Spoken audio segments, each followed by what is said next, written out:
तो 4 साल पहले आज से मैंने एक वीडियो बनाई थी 90s और आज के बॉडी बिल्डर्स में क्या डिफरेंस होता है। और आज मैं 4 साल बाद ये वीडियो बना रहा हूँ कि 80s और आज की बॉडी बिल्डिंग में क्या डिफरेंस आ गया। ये इसका पार्ट 2 ही आप समझें, क्योंकि बहुत सारे और मेजर डिफरेंस हैं जो आज तो ख़ास तौर से नोटिस किए जा सकते हैं।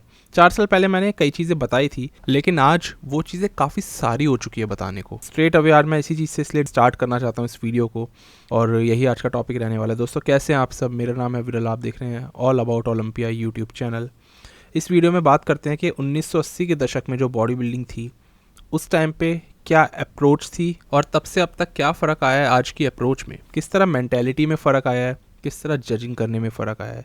हर तमाम चीज़ के बारे में हम इसमें आज बात करेंगे।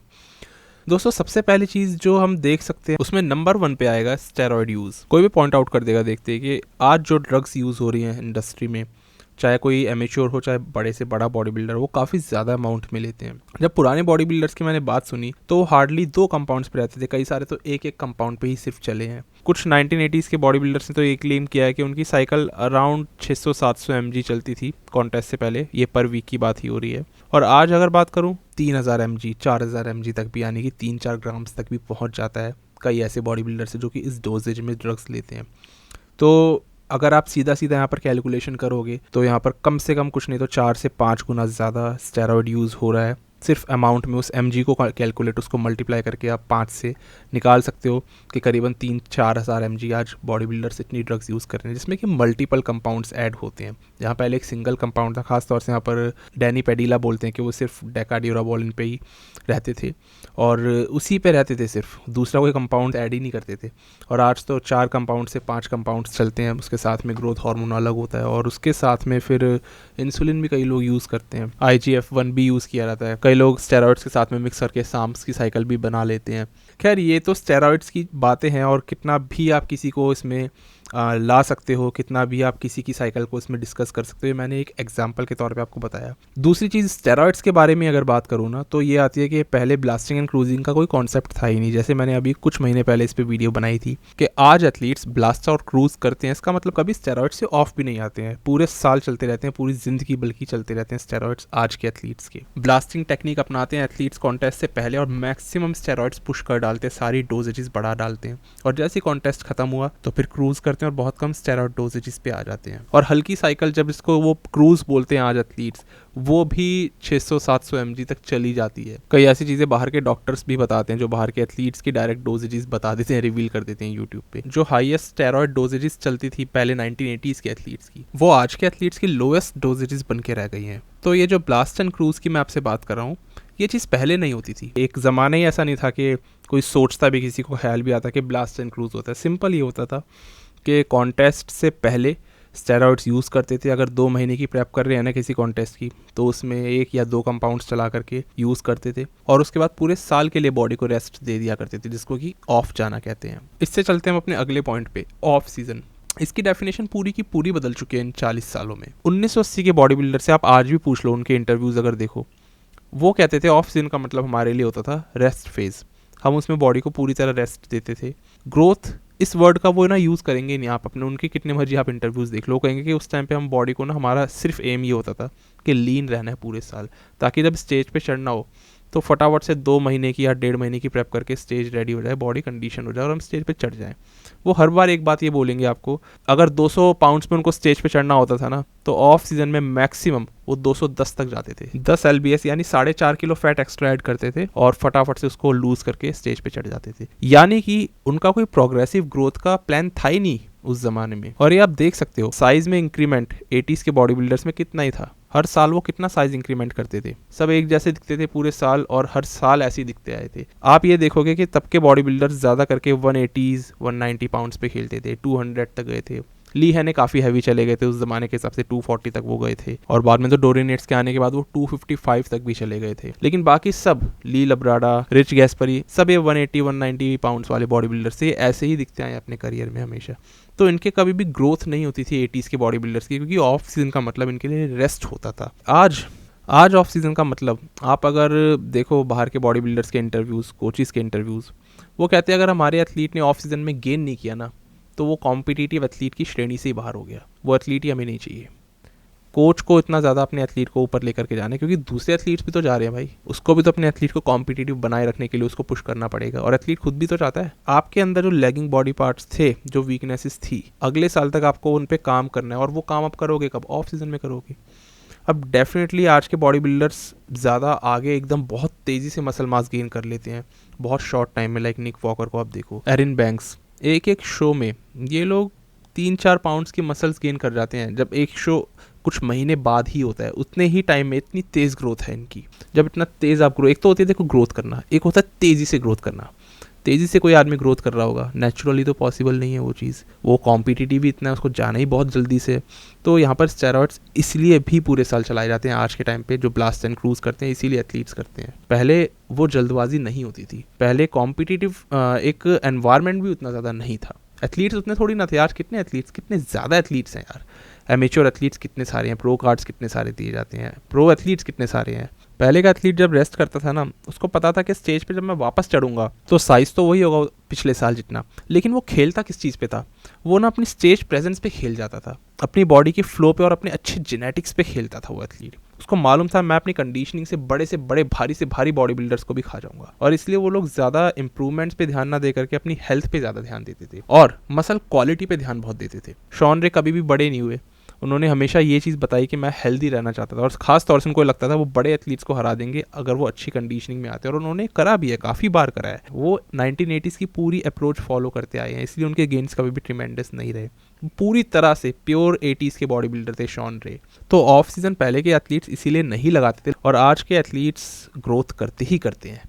तो पहले का ऑफ सीजन एक अलग डेफिनेशन बताता है, और आज का ऑफ सीजन एक अलग डेफिनेशन को रिप्रेजेंट करता है। यहाँ पर अगर मैं बात करता हूँ नेक्स्ट डाइट की, तो डाइट पहले ज़्यादा नहीं लेते थे एथलीट्स। डाइट में ये था कि कैलोरीज ही उतनी ज़्यादा नहीं जाती थी बॉडी में, क्योंकि उनको ज़्यादा बड़ा नहीं होना होता था, उनका एम होता था ज़्यादा कंडीशन लाने का, ज़्यादा प्रोपोर्शनल दिखने का। प्रोपोर्शनल होने की बात भी करूँगा कि तब प्रोपोर्शनल होने के क्या मायने थे और आज क्या है।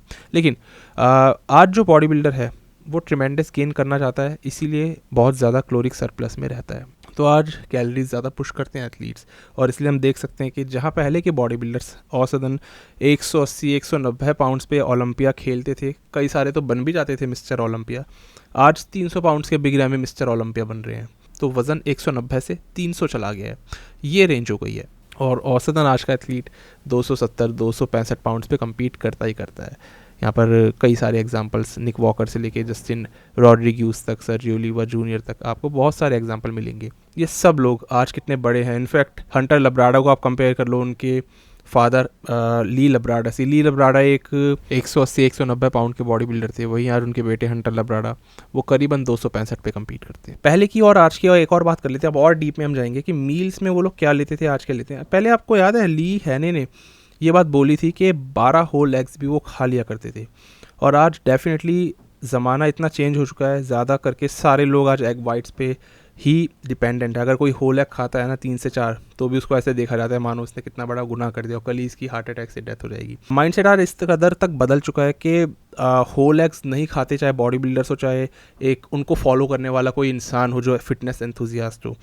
पहले लोग ऐसे थे आर्नोल्ड जो सिर्फ योग खा के भी जिम चले जाया करते थे, जब फ्रैंक ज़ेन उनके सारे एग वाइट्स खा लिया करते थे, बिकॉज फ्रैंक ज़ेन हमें मालूम है ज़्यादा करके फोकस थे BCAA एग वाइट्स पे और लीन प्रोटीन सोर्स पे। आर्नोल्ड वहीं ज़्यादा एक फ़ैट के साथ में प्रोटीन सोर्स लेते थे, फ्रैंको कोलंबो भी ऐसे थे, इसी तरीके से ली हैने थे। इन बॉडी बिल्डर्स में एक अच्छी खासी ग्रेनीनेस थी। एक और रीज़न मैं आपको इसमें देना चाहता हूँ, पहले के बॉडी बिल्डर्स क्योंकि हार्ट हेल्दी होते थे, इतने ज़्यादा कंपाउंड्स यूज़ नहीं करते थे जितने कि आज होते हैं, तो वो ले भी सकते थे। आज बॉडी बिल्डर्स इतनी ज़्यादा साइकिल चला लेते, डेफिनेटली एक स्टेरॉइड साइकिल हार्ट पे किस तरह इफेक्ट करती है वो हमें मालूम है, कितना ज़्यादा वो उसे हमारे बैड कोलेस्ट्रॉल को बढ़ाती है, गुड कोलेस्ट्रॉल को कम करती है। हार्ट का साइज़ भी साथ साथ बढ़ता है चैम्बर का, जिससे कि हार्ट एक पैथोलॉजिकल साइड पे जाता है। तो इसलिए उस तरीके की डाइट लेना भी अब इतना प्रैक्टिकल इसलिए नहीं हो पा रहा, और लीन सोर्सेज पे बॉडी बिल्डर्स ज़्यादा रहते हैं। इनफैक्ट अगर आज आप देखोगे तो हंटर लब्राडा हैरानी होती है उनकी डाइट देख करके, वो प्रोटीन शेक्स पूरे दिन लेते रहते हैं ज़्यादा, और जो नेचुरल डाइट आनी चाहिए मील्स से और मीट्स से वो उनकी उतनी नहीं होती है, तो उतना ज़्यादा वो फोकस्ड है आज प्रोटीन पाउडर्स पे। यहाँ इनकी सिर्फ बात कर रहा हूँ, लेकिन ज़्यादा करके दूसरे बॉडी बिल्डर्स नॉर्मल डाइट ही ले रहे हैं। और प्रोटीन पाउडर्स भी लेते हैं। पहले के बॉडी बिल्डर्स में अगर मैं आपको प्रोटीन पाउडर्स की बात करूँ ना, तो वो ऐसा होता था कि उतना लीन प्रोटीन तब अवेलेबल नहीं था उस ज़माने में, तो उतना हाई क्वालिटी प्रोटीन ना होने के कारण वो लोग डाइट पे ज़्यादा फोकस्ड रहते थे। पहले क्या था ना, प्रोटीन लो ग्रेड होता था और वो मिल्क पाउडर से, मिल्क सॉलिड्स जो होता है या फिर ड्राइड मिल्क, इनको ही सुखा करके यही प्रोटीन शेक्स की तरह वो लोग पी लिया करते थे। आज लेकिन फिटनेस इंडस्ट्री इस कदर बदल चुकी है, हेल्थ इंडस्ट्रीज़ और सप्लीमेंट्स इतने आ चुके हैं आज की मार्केट में कि आज ऑप्शंस अवेलेबल हैं हाईएस्ट प्रोटीन क्वालिटी वाले सप्लीमेंट्स लेने की। उनमें भी डाइजेस्टिव एंजाइम्स और ऐड कर देते हैं जल्दी डाइजेस्ट करने के लिए, प्रोबायोटिक्स भी ऐड कर देते हैं। तो बहुत ज़्यादा फिटनेस इंडस्ट्री एक्सपेंड कर चुकी है और यही चीज़ रिफ्लेक्ट हो रही है बॉडी बिल्डिंग के अंदर भी। इसीलिए बॉडी बिल्डर्स आज प्रोटीन पाउडर्स इंक्लूड करते हैं अपनी डाइट के अंदर। पहले नहीं करते थे, बहुत ही कम होते थे ऐसे, लेकिन आज तो बहुत कम होंगे जो फुल डाइट अपनी सॉलिड मील्स से लेते होंगे। और इसमें मैं किसी चीज़ को सही और गलत नहीं बोलूँगा, अपनी जगह है सप्लीमेंट्स की भी और अपनी जगह है डाइट की भी। जब तक दोनों चीज़ें एक साथ मिलके एक दूसरे को कॉम्प्लीमेंट कर रही है ना, तब तक तो सही है। लेकिन अगर सिर्फ कोई सप्लीमेंट्स ही चलाए जा रहे हैं और डाइट है क्रैप, फिर तो हो गया काम, वो तो सीरियस बंदा नहीं हो सकता। तो आज जो चीज़ अवेलेबल है उसका अपना एक बेनिफिट है। अब देखो, मल्टीविटामिन्स तो तब भी होते थे, आज भी होते हैं, और बहुत सारी आज तो पता नहीं क्या क्या चीज़ें नहीं आ गई। खैर दोस्तों, हम डाइट की बात कर रहे हैं। और ओट्स जो होते हैं, ओट्स हमेशा ही ब्रेकफास्ट का किंग माना गया है, क्योंकि पूरे दिन के लिए आपको फुल रखता है, एनर्जी बढ़िया देता है। पर आमतौर पर मिलने वाले ओट्स में प्रोटीन कम ही रहता है, ज़्यादा कार्ब्स होते हैं। अभी ये जो मैं ओट्स यूज़ कर रहा हूँ ना, प्रोटीन ओट्स है विद प्रोबायोटिक्स। इसके अंदर ना 21 ग्राम प्रोटीन है 100 ग्राम के सर्विंग में। आमतौर पे एक प्रोटीन सिर्फ 11 ग्राम होता है, इसमें 21 ग्राम दे रहे हैं, डबल ही हो गया। और इसको मैं बहुत थोड़ा लेता हूँ, 50 ग्राम की इसकी सर्विंग साइज़ है, उतना ही मैं लेता हूँ। साथ में आधा स्कूप वे का ले लिया, ये केसर ठंडाई फ्लेवर वाला, ये बहुत ही टेस्टी बनता है। उसके बाद थोड़े से फ्रूट्स डाल लिए और मेरा बहुत ही फेवरेट ये एक ब्रेकफास्ट बन जाता है। सबसे बड़ी बात है, इतनी देर तक फुल रखते हैं, मैंने सोचा नहीं था। और एनर्जी लेवल्स तो बहुत बढ़िया इससे रहती हैं। और मेरा एकदम 25 ग्राम प्रोटीन सुबह बन जाता है इसके साथ वे प्रोटीन मिला करके। आप चाहो इसमें दूध भी डाल सकते हो, स्किम मिल्क। तो आप इन हाई प्रोटीन ओट्स को एक बार चेकआउट ज़रूर करो, नीचे मैंने लिंक दिया है। और अगर ये वाला आप मेरा कूपन कोड इस्तेमाल करते हो तो मैक्सिमम डिस्काउंट उसके बाद भी मिलने वाला है। तो इन high fibre high protein oats को एक बार आप चेक करो। टॉपिक पर वापस आए तो पहले के बॉडी बिल्डर्स 80s वाले हाई फैट डाइट पर ज़्यादा डिपेंड रहते थे और लो कार्ब डाइट वो ज़्यादा करके लेते थे, पूरे साल लीन बने रहते थे। इसीलिए वो आज बॉडी बिल्डर्स ना वो लेते हैं जो उनके कोच उनको बताते हैं। इसलिए सारे बॉडी बिल्डर्स के अलग अलग प्रोटोकॉल्स है, बिकॉज इतने सारे बॉडी बिल्डर्स के अलग अलग कोचेज़ हैं।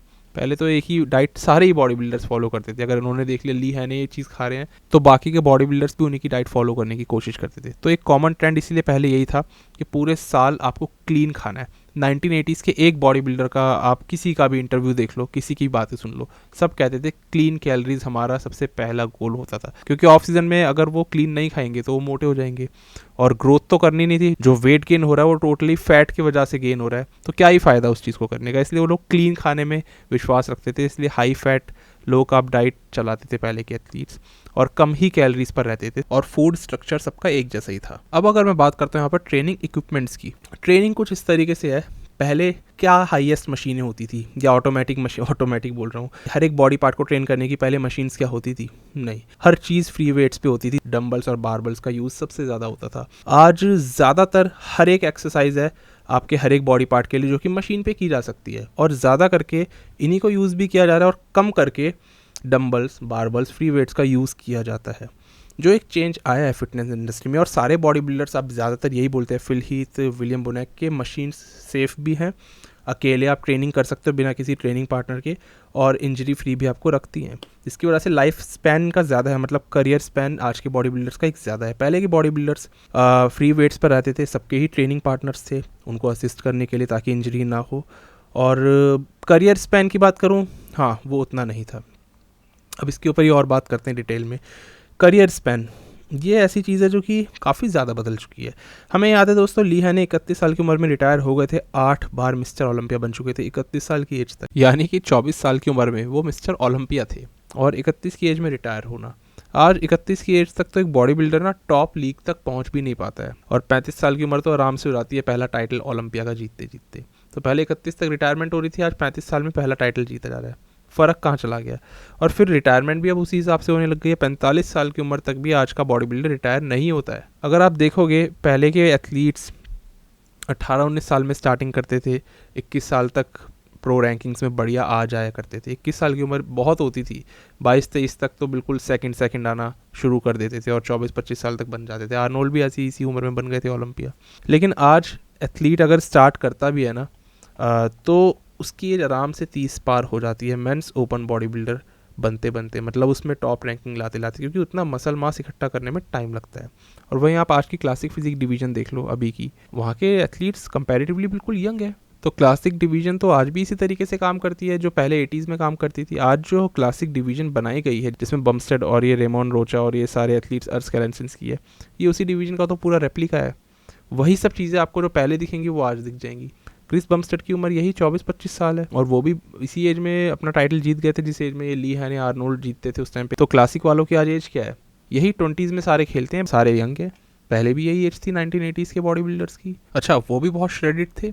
और आज के क्लासिक फिजिक एथलीट्स, इनकी तो मतलब मिसाल देनी चाहिए सब लोगों की। इतने ज़्यादा ये लोग श्रेडिड आते, क्लासिक वाले तो कभी ऑफ आते ही नहीं है। तो आपने देखा मैं वीडियो को कहाँ से कहाँ ले गया, लेकिन देखने वाली बात यह है कि सेम चीज़ें होंगी बिल्कुल, पहले जो चल रही थी वो आज भी चल रही हैं, लेकिन पहले की तरह आज क्रिस बमस्टेड को जाकर के आप सैंडो नहीं पकड़ाने वाले। तो टेक्निकली आज के जो मेंस ओपन बॉडी बिल्डर्स हैं ना, वो ये भी बोल सकते हैं कि पहले मेंस ओपन डिवीजन एग्जिस्ट ही नहीं करती थी कायदे से, पहले सिर्फ एक क्लासिक डिवीजन ही थी जो आज भी है। इसलिए ज़्यादा करेक्ट कंपैरिजन ये होता कि मैं आज क्लासिक फिजिक डिवीजन का कंपैरिजन 1980s के बॉडी बिल्डर से कर देता और सब चीज़ें मैच कर जाती। लेकिन मेंस ओपन डिवीजन, हाँ, आज के मेंस ओपन डिवीजन के बॉडी बिल्डर्स ज़्यादा एजिड होने लग गए हैं, रिटायरमेंट भी बहुत लेट लेते हैं और मिस्टर ओलंपिया भी बहुत ज़्यादा उम्र में जाके अब बनते हैं। पहले ये सब चीज़ें बहुत जल्दी हो जाती थी। अब दोस्तों इसका सेकंड पार्ट मैं कल ला रहा हूँ और इंटरेस्टिंग होने वाला है। वो पहले के बॉडी बिल्डर्स क्यों कार्डियो नहीं करते थे और आज के बॉडी बिल्डर्स पूरे हफ्ते पूरे साल कार्डियो करने के बाद भी उतने श्रेडिड स्टेज पे नहीं है, कितनी बार हफ्ते में ट्रेनिंग करते थे। तो ये सारे कंपैरिजंस रखने वाला हूँ मैं और बहुत मज़ा आएगा आपको। तो कल वीडियो का वेट करना बस दोस्तों, अभी के लिए इतना ही था। मिलते हैं कल नेक्स्ट इसके वीडियो के पार्ट में, तब तक के लिए स्टे ट्यून्ड, गुड बाय, शुक्रिया।